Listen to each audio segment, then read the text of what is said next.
शादी के पहले से ही विभा को कपड़े धोने का बड़ा शौक था। कभी नल के नीचे तो कभी तालाब के पास। अरे मेरी नीली वाली लुंगी नहीं दिख रही है।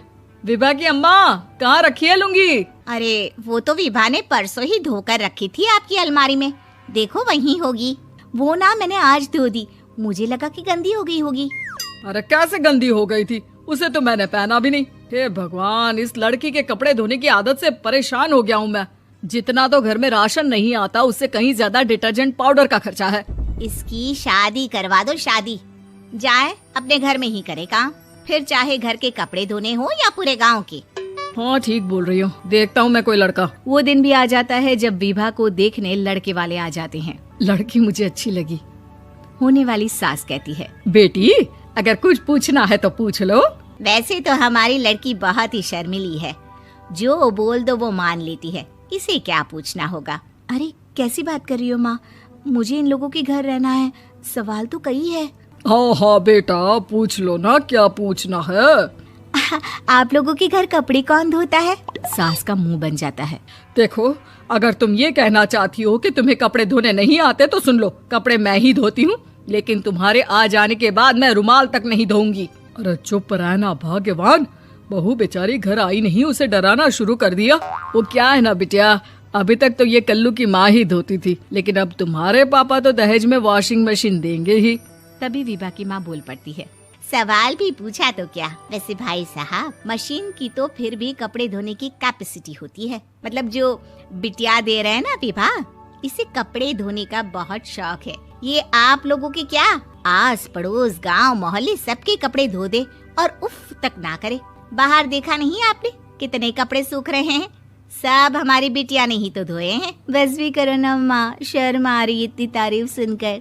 और तो और एक दाग निकाल कर दिखाओ तो मान जाओ। हाँ अच्छा अच्छा, माफ करना बेटा, मैंने गलत समझा। हमें तो रिश्ता बहुत पसंद है। और ऐसे जुड़ जाता है रिश्ता कपड़े धोने का शौक रखने वाली विभा का। उसकी शादी हो जाती है कोयला फैक्ट्री में काम करने वाले कल्लू के साथ। शादी के बाद अचानक विभा चिल्लाती हुई सास के पास आती है। सासू माँ, अरे सासू माँ कहाँ है आप? ये तो धोखा है, धोखा दिया आप लोगों ने मुझे। इसे ससुर के चक्कर के बारे में पता चल गया। अरे तो उसमें तुझे क्यों धोखा मिला है? अरे नल में पानी नहीं आता, कपड़े कैसे कब धुलेंगे? अच्छा अच्छा, तू पानी नहीं आ रहा उसकी बात कर रही है। तो आपने क्या सोचा? कुछ नहीं। अच्छा, तेरी माँ ने कहा था कि कपड़े धोने का शौक है तुझे, याद आया मुझे।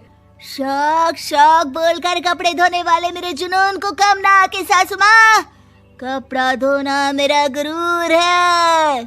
तभी पति भी वहाँ आ जाता है। अभी अभी मैंने इसे सनी देओल की फिल्म दिखाई है, उसी के डायलॉग मार रही है माँ। अच्छा सुन, साफ साफ बता रही हूँ, पानी सुबह 4 से 6 और शाम को 10 से 12 आता है, समझी?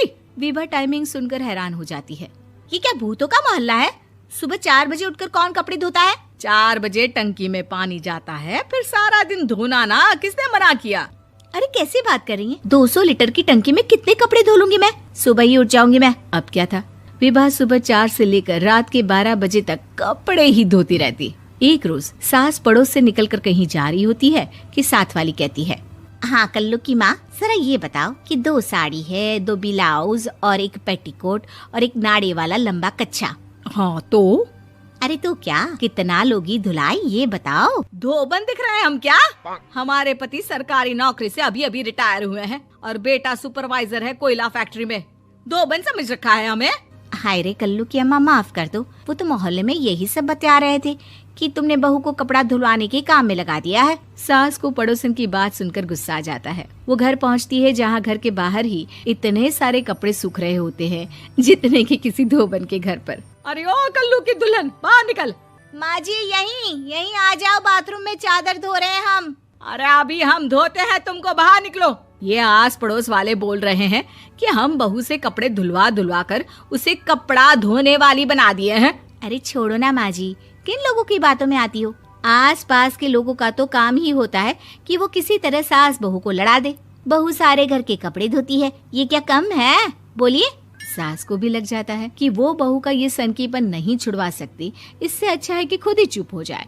एक रोज सास और बहू मंदिर जाते हैं, जहाँ सास की साड़ी वहाँ खड़ी भीख मांगने वाली से मिलती है। माँ जी क्या बात है, आपकी साड़ी उस भिखारन से कितनी मिल रही है ना? हाँ हाँ देखो तो, दोनों की साड़ी मिल रही है। क्या बात है कल्लू की अम्मा, तुम खुद को तो अफसर की बीवी बताती हो और ऐसी सिंपल सी प्लेन साड़ी पहनकर घूमती हो। सिंपल और प्लेन नहीं है ये साड़ी। तो क्या सोने के धागे से फूल बने हैं? कुछ भी सासू माँ, कुछ भी। हाँ बने थे इस साड़ी में सोने के धागे से फूल। मेरे पति लेकर आए थे मद्रास से स्पेशली मेरे लिए 10,000 की। ताहे भाई साहब इस भिखारन के लिए भी सेम टू सेम साड़ी लेकर आए होंगे 10,000 की। सास उस वक्त तो कुछ नहीं कहती, लेकिन बहू के साथ घर आती है और अलमारी से एल्बम निकाल कर लाती है। ये साड़ी देख रही है, ये वही साड़ी है जिसे मैंने अभी पहना था। इस साड़ी में ये जो चमकदार फूल दिख रहे हैं ना, ये सोने के धागों से काढ़े गए हैं।